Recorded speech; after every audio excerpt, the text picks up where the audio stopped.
Hi, everyone. I'm Ted Pine, and I'm going to be talking about the paper Opening Up the Distinguisher, a hardness to randomness approach for BPL equals L that uses properties of BPL. This is joint work with Dean Doron and Roy Tell, and you'll see that the title of this talk, Hardness to Randomness for De-randomizing Space, with a question mark, is sort of hinting at one of the key themes. First, I'll give a brief outline of the talk. I'll introduce de-randomization in the context of time and space-bounded algorithms. I'll survey our contributions. I'll introduce two key ideas behind the proofs. I'll focus in on one of the ideas called distinguish to predict. And finally, I'll wrap up and give a summary. This work studies de-randomization, and in particular relates to two different goals in that area. The first goal we might have is to convert fast randomized algorithms into fast deterministic algorithms. There have been decades of work on this problem, just citing a few of the literally dozens of papers.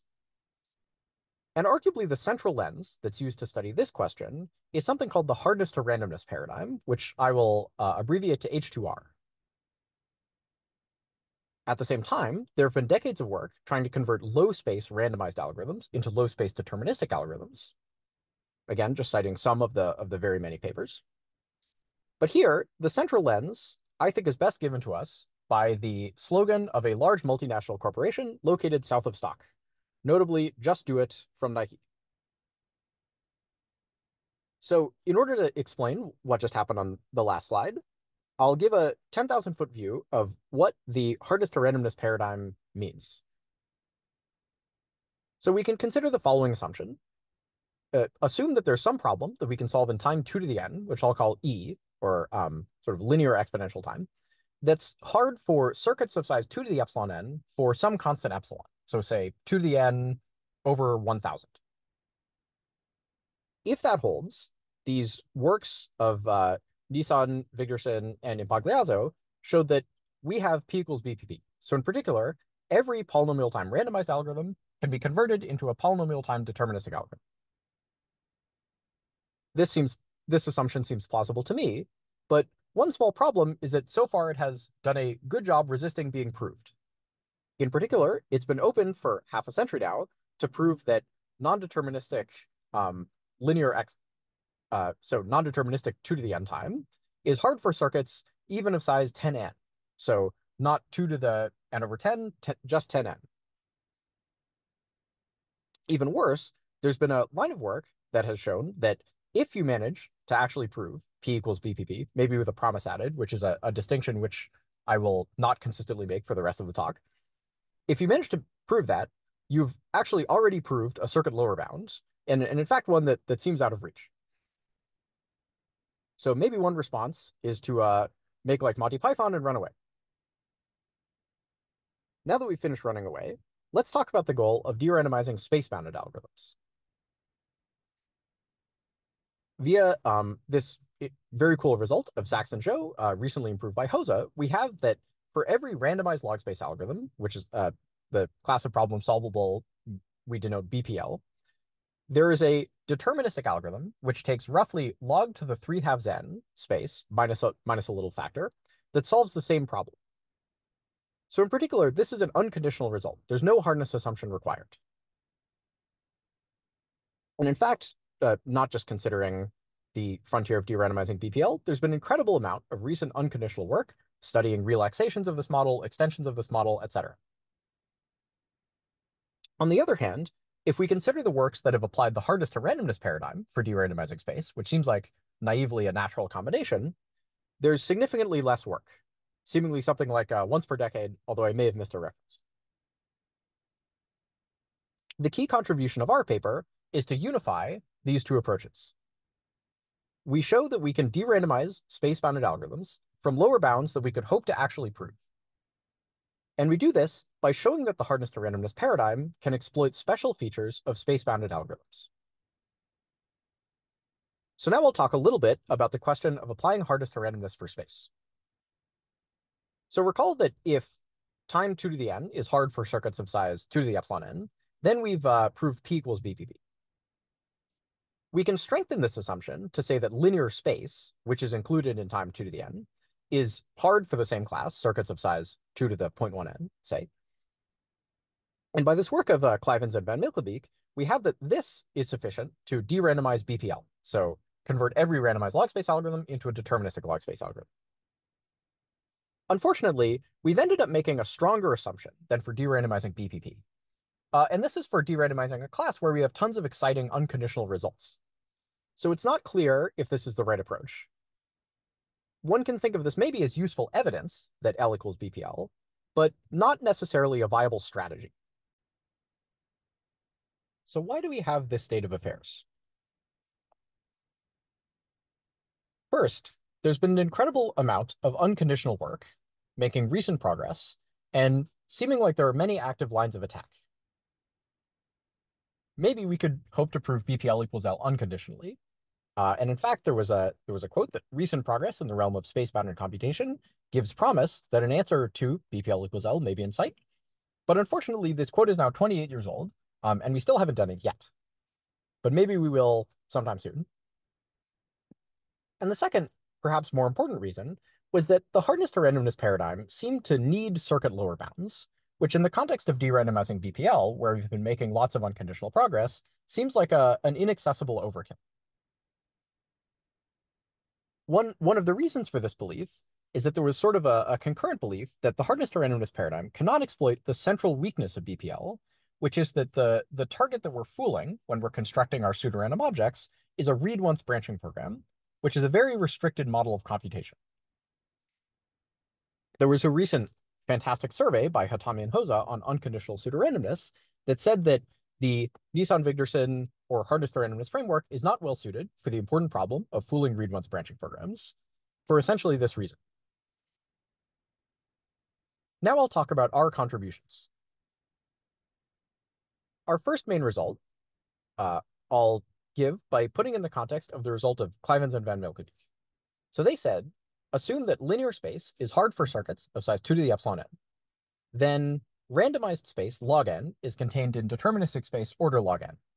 So in particular, BPL equals L. For our work, let's assume that linear space is hard for deterministic log space uniform circuits of size 2 to the epsilon n. So this is an algorithm that gets as input, the representation of the input size n, and prints this circuit in deterministic log space.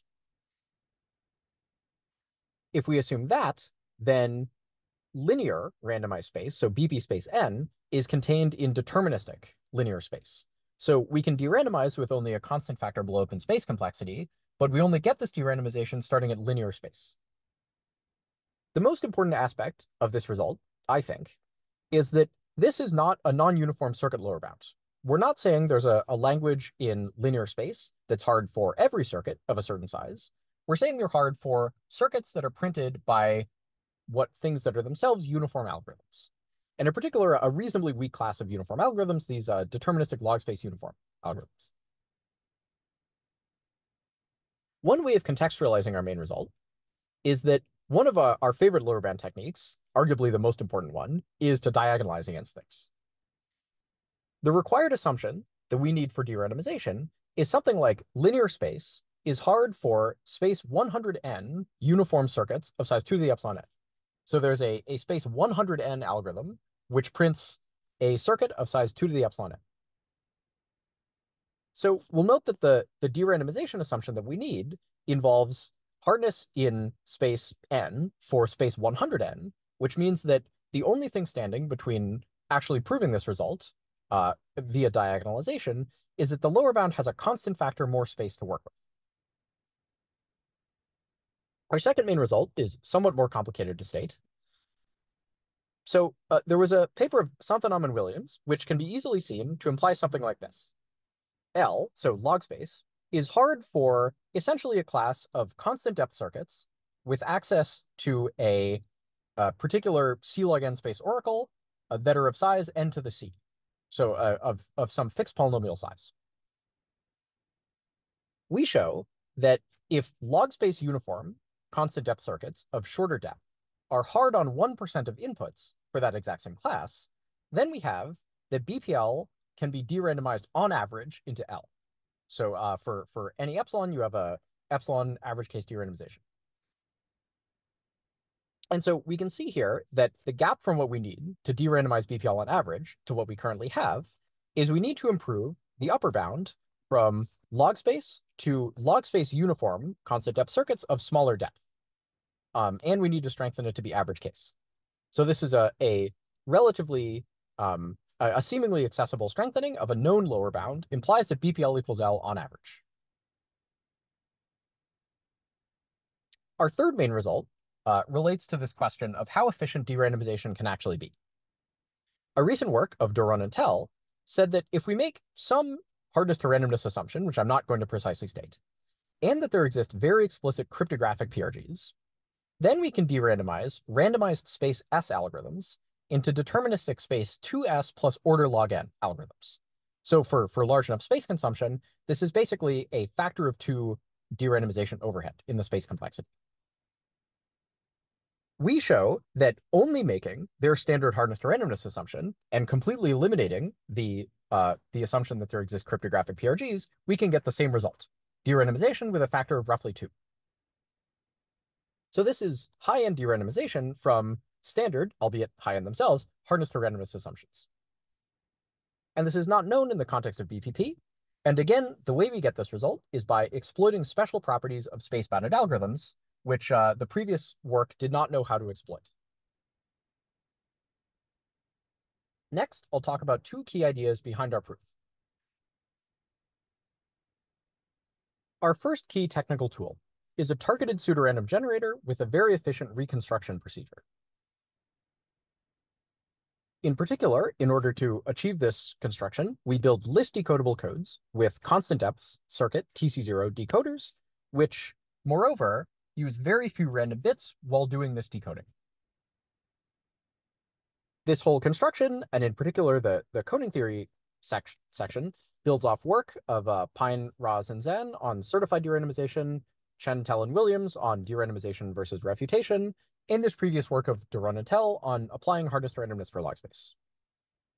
Unfortunately, for time reasons, if you have questions about this part of the paper, please see the paper or a potential future long talk, or talk to one of the authors, because that is the last time that coding theory and targeted pseudorandom generators will appear in this presentation. Our second key technical tool is something called a distinguish to predict transformation for read-once branching programs, with the apologies that I have defined neither a distinguish to predict transformation nor a read-once branching program yet, but we will get to both of those soon. I'll now talk more about the idea of a distinguish to predict transformation and why we can want to construct it. To do so, I'll talk about the basic recipe for hardness to randomness results.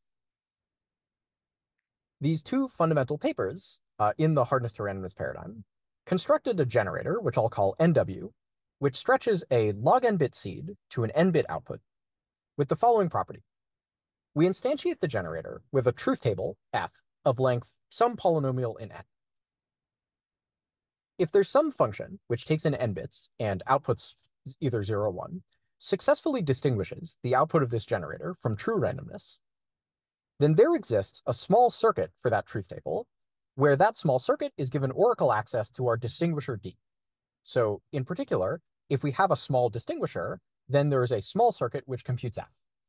And so we can make some type of assumption, like we have access to some string F with no small circuits, and conclude that there exist no small distinguishers for our generator. An important part of the hardness to randomness recipe is the following step, which is sort of step 1 in the proof that a distinguisher implies a small circuit. We have this distinguisher. And so what is a distinguisher? A distinguisher is a function where if you feed in a random n-bit string, and you can compute the expectation under this, and if you feed in a random output of the generator, you can compute the output under this, these 2 quantities are different by at least 1/10. So our distinguisher successfully discerns outputs from the generator versus outputs that are truly uniform. We need to convert this distinguisher into a predictor P. So what is this predictor? This predictor is going to take in a random output of the generator. We draw some string x from the output of NWF, and we're going to give the predictor the first certain number of bits of the string x. And this predictor is going to look at those certain number of bits and attempt to predict the next bit in the string x. And in particular, the probability that's correct over all of the possible outputs of the generator is going to be noticeably greater than 1/2, which is the best you can do just by flipping a coin and always outputting 0 or always outputting 1. So in particular, it's going to be something like 1/2 plus 1 over some polynomial in n. Unfortunately, in the generic hardness to randomness recipe, this transformation, going from a distinguisher to a predictor for the generator, is probabilistic or non-uniform, which means that in order to get a reconstruction or a transformation that is deterministic, we need to save lots of randomness in this step. One key contribution of our paper is that if this distinguisher is a space-bounded algorithm, we can do this transformation from a distinguisher to a predictor in deterministic log space. So how are we going to formalize our goal here? We're going to introduce something called a distinguish to predict transformation. So for a circuit C that maps n bits to 1 bit, a distinguish to predict transformation for C is going to output a set of candidate predictors, which we're going to label P1 up to P poly n for some polynomial. And we want this transformation to have the following property. For every distribution that C manages to distinguish from the uniform, so a distribution in some sense that does not fool our circuit C, we want to exist a predictor that predicts D with reasonable advantage, roughly the advantage that we saw on the previous slide, like 1/2 plus 1 over poly n. We show that there exists a distinguish to predict transformation where C is a read once branching program, and moreover, that this transformation is computable in deterministic log space. And this builds off lots of prior work, which has sort of implicitly or explicitly studied this problem. But we formalize this as the definition we're going with, and we think it has some other interesting directions. Now we'll finally define what a read once branching program is. Apologies for waiting so long. A read once branching program models how a space-bounded algorithm reads and uses its randomness. A space-bounded algorithm on some particular input starts at a starting configuration, say the all zero string on the tape, and then it reads the first random bit. And if the random bit is a 1, then it evolves its state to some new configuration. And if it's a 0, it evolves its state to some possibly different configuration. And it continues reading its random bits in this fashion until it's completed its computation. And then if the machine is in an accepting configuration, it returns 1. And if it's not in an accepting configuration, it returns 0. And so if we think about the parameters of these read once branching programs, if we have a log space randomized algorithm, then it's going to use roughly poly n random coins, and the number of possible configurations is going to be 2 to the order log n, so equals poly n. And for simplicity, we're just going to assume that both of these numbers are exactly n. So we're dealing with a read once branching program of length n and width n.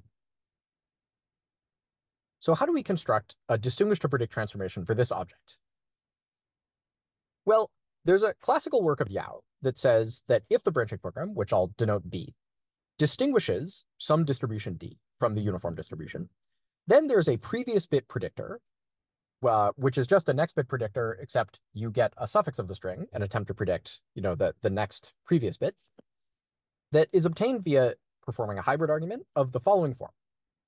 We instantiate our read once branching program on some string Z that we get from this transformation, and then we feed in the suffix, and then we XOR with a bit B. So we can think of this as, for instance, specifying that we walk through the branching program corresponding to Z, and then subsequently walk through the branching program corresponding to the suffix, and then XOR with B.